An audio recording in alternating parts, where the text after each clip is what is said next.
வெட்டுக்கிளி வந்து ஒரு கிட்டார் வாசிக்கிட்டே இருக்கும். இந்த எறும்பு என்ன பண்ணும்னா தினம் போய் அரிசியை சேகரிச்சுக்கிட்டே வரும். இந்த வெட்டுக்கிளி வந்து வேலையே செய்யாது, ஜாலியா உட்காந்து கிட்டார் வாசிச்சுக்கிட்டே இருக்கும். இந்த எறும்புகளுக்கெல்லாம் மழை காலம் வந்துடும்.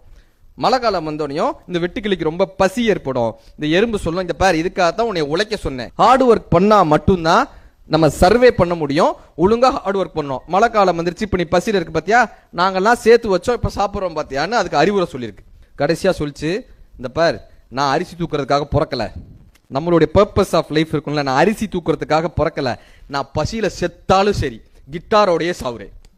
ஒரு நாள் 2 நாள் இந்த எறும்புகளுடைய தலைவன் வந்து சொல்றாங்க, எப்பா நீ நல்லா கிட்டார் வாசிக்கிறையா, நாங்க ஜென்ரலா போய் வேலை பார்த்தோம்னா 11 அரிசி எடுப்போம் ஒரு நாளைக்கு, ஆனா உன்னுடைய இசையை கேட்க கேட்க எங்களுக்குள்ள ஒரு உற்சாகம் வருது, 11 அரிசி எடுக்கக்கூடியனா 15 அரிசி எடுத்துட்டு வரேன்ப்பா, 15 அரிசி எடுத்துட்டு வரேன்ப்பா, ரொம்ப தேங்க்ஸ் பான். இந்த வெட்டுக்கிளி சொல்லுது, 15 அரிசி எடுக்கிறீங்கல்ல, நீங்க 13 வச்சுக்கங்க, ஒவ்வொருத்தரும் எனக்கு 2 கொடுத்துருங்க. இப்ப எல்லா எறும்புகளும் இந்த அக்ரிமெண்ட்டுக்கு ஒத்து வருது.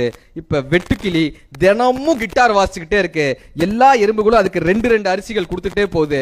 இப்ப எறும்புகள் எல்லாம் ஒரு நாளைக்கு 13 அரிசிகளை சேகரிக்கிறது. இந்த கிராஸ் ஹோப்பருக்கு ஒரு நாளைக்கு 1000 அரிசிகள் வந்து சேர்ந்து கொண்டே இருக்கிறது. கடின உழைப்பில் இருப்பவர்கள் 13 அரிசியை சேகரித்துக் கொண்டிருக்கிறார்கள். வெட்டுக்கிளியாய் தனக்கு பிடித்த விஷயங்களை செய்து கொண்டிருப்பவர்கள் 1000 அரிசிகளை எளிதாக சேகரித்துக்